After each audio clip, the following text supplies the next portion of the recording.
Confidence is dangerous because confidence allows you to not feel like anything's a threat. It's that simple.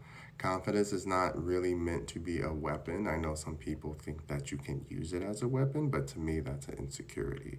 Real confidence is not trying to hurt anyone. Real confidence is not trying to compete with anyone. Real confidence doesn't really care. It's as simple as that. I know some people don't like that terminology. I don't care. But what I mean by that is like, it doesn't do me any justice putting emotions into something that is not going to actually affect me, help me, or hinder me. So I don't care. It's nothing, right? To someone else, that nothing is something because it's bothering their emotions, it's bothering their energy. And so they have to deal with it, learn through it, or grow through it. This is why I say you have to learn how to be confident at your own pace. When it comes to the spiritual aspect, confidence comes from which voices to trust. I know a lot of people say, what do you mean voices? We all have an inner dialogue, even if most people say they don't hear it. It doesn't mean it doesn't exist, because in order for you to think and process things, you're still acting on impulse of some type of voice or energy connected to what we call a voice, giving you a directive, right? There's a lot of people say, well, I don't hear a voice, I don't have an inner monologue. But you have instincts, you have instinctual reactions. So something's telling you to do something. It's not you. If you could actually stop it, control it, you would. And if a ball was come flying at your face, if you can control putting up your hands, you probably won't get hit in the face. If your hands are tied down, then you're not controlling it, right? So if you have that free will to recognize that confidence comes with your ability to either allow something into your life or not allow it into your life, it's going to determine the factor of how secure you are with yourself. So then that confidence that's portrayed is not fake. You're not wearing a mask. You're not trying to mimic others. Remember, anytime I see someone where they're hyper fixated on a type of behavior or hyper fixated on a type of look, I know they're insecure because it's telling me that they're studying that thing to become that thing because they appreciate that thing. No disrespect to them. They're just saying, like, this thing is so powerful. I want it because it gets instant confidence or instant gratification or whatever it might be, right? When we look at rappers and singers and dancers and stuff, right? A lot of the times right now, when we look at how, like Megan Thee Stallion, how she represents her own entity of body empowerment and empowering all energies of the feminine, but mostly women who are like, I should be able to appreciate who I am confidently without somebody else's outside factor trying to dim my light. That's the part of confidence that is taught to yourself. It is learned, but it's more applicable when you know how to teach it to yourself because every day is a confidence battle. Like, I loved her documentary because it spoke truth to people. When you are looked at as something that other people want to be like, they forget that you're a person. It's just part of the human condition. I know. If you're somebody who can always fix it, people are going to come to you as the fixer, not asking if you ever need anything fixed.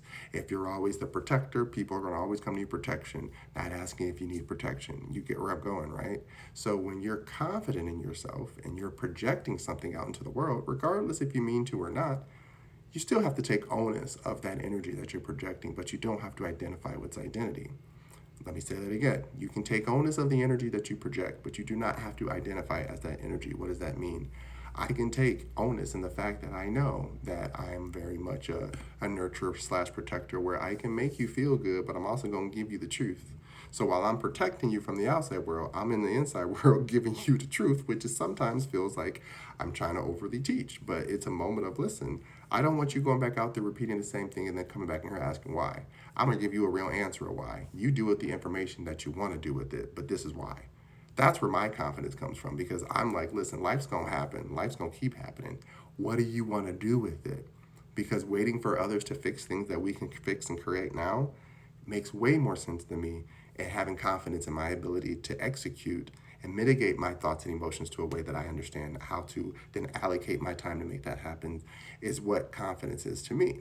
So anytime that you want to feel confident, you have to remember, why am I doing this? What do I want to gain from this? What do I get out of it? Because when I walk out into the outside world, I like that people see me as a confident person where they're like, you don't seem like you can get rattled. Good, because that's the answer.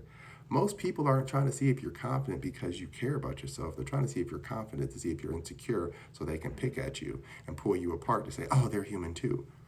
I don't like that. I get it.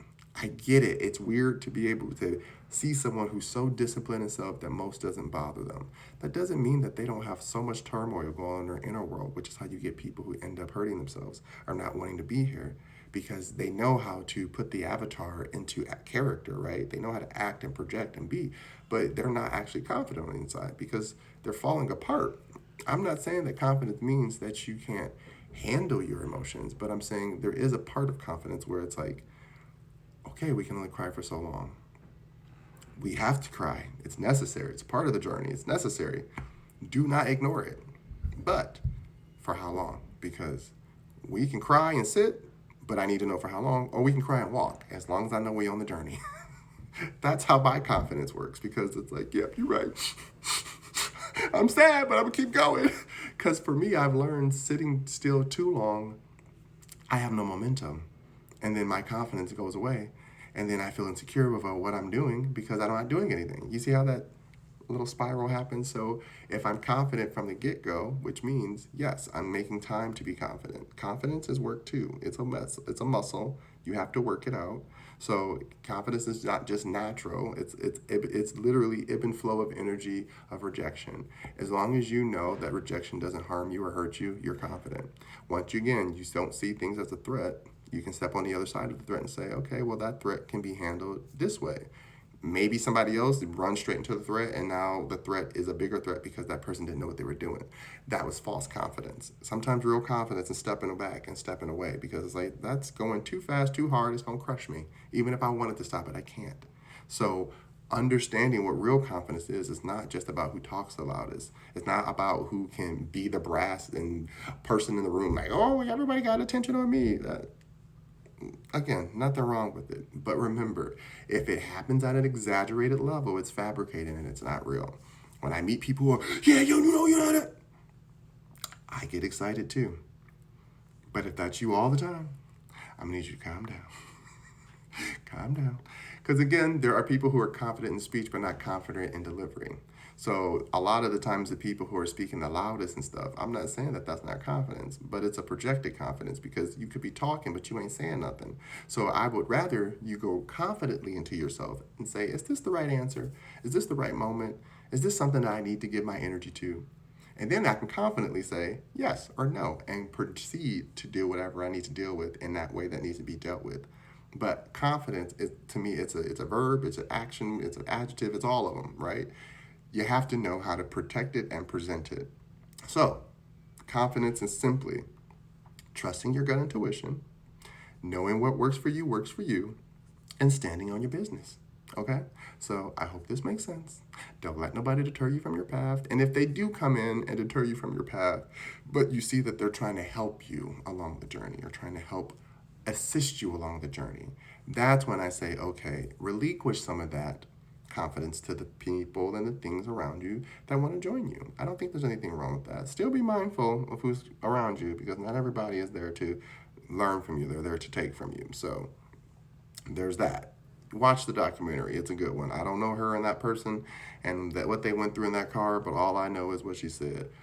When it comes to friendships and maturing, I will have your back and I will confidently know that I trust you and I trust myself because I know what happened.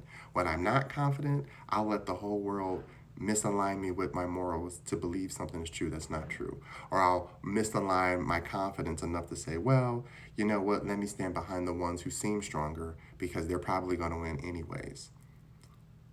That's not real confidence. Real confidence is what they did is I'm going to stand on business. I'm going to tell the truth. The truth will always set me free. I know people don't like the truth.